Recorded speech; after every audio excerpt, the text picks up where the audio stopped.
En réalité, alpha, oméga, c'est l'expression de ce que je suis du commencement à la fin. Ça va? Donc Dieu n'est pas que alpha et oméga, il est aussi bêta, gamma, epsilon et toutes les lettres de l'alphabet que vous pouvez imaginer. On ne le trouve pas au départ et puis on le trouve aussi à la fin. C'est une bonne chose de comprendre cela. Pourquoi? Parce que si nous ne comprenons pas que Dieu est du commencement à la fin, nous avons très souvent cette mauvaise tendance-là de commencer avec Dieu, ça va, de nous débrouiller nous-mêmes quelque part au milieu et de venir à la fin pour rendre un témoignage. Je vous donne une illustration pour que vous compreniez, pour que nous comprenions tous ensemble. Dieu peut nous dire par exemple quelque chose sur une mission, sur un projet, c'est quelque chose qu'il veut faire avec nous. Le fait de recevoir la parole ou la direction de Dieu par rapport à un projet, c'est l'alpha. Ça commence par Dieu. Ça va? Ça commence donc par l'idée, par la pensée, par la déclaration de Dieu.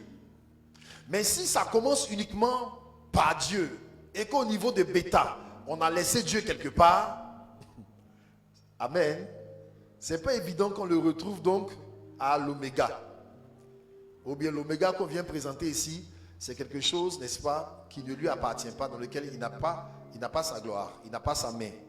Et c'est pourquoi, par exemple, je le dis souvent, quelquefois les témoignages que nous rendons, alléluia, Dieu n'est pas dedans.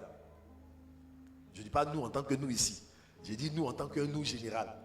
Donc beaucoup de témoignages qui sont rendus, Dieu n'est pas toujours dedans.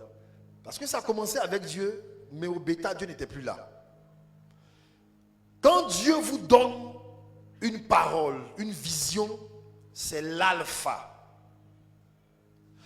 Ensuite, nécessairement que Dieu vous dise quels sont les moyens, quels sont les temps, quelles sont les circonstances, quelles sont les personnes qui doivent participer à ce qu'il vous a demandé de faire.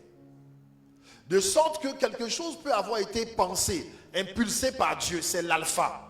Mais au bêta, la personne a pris son propre chemin. Dieu lui a dit, tu seras un ministre de l'évangile puissant, c'est l'alpha. Et il n'y a pas de doute sur l'authenticité de l'appel de certaines personnes. Mais il y a des doutes sur la manière dont ils finissent par mettre en œuvre cet appel-là.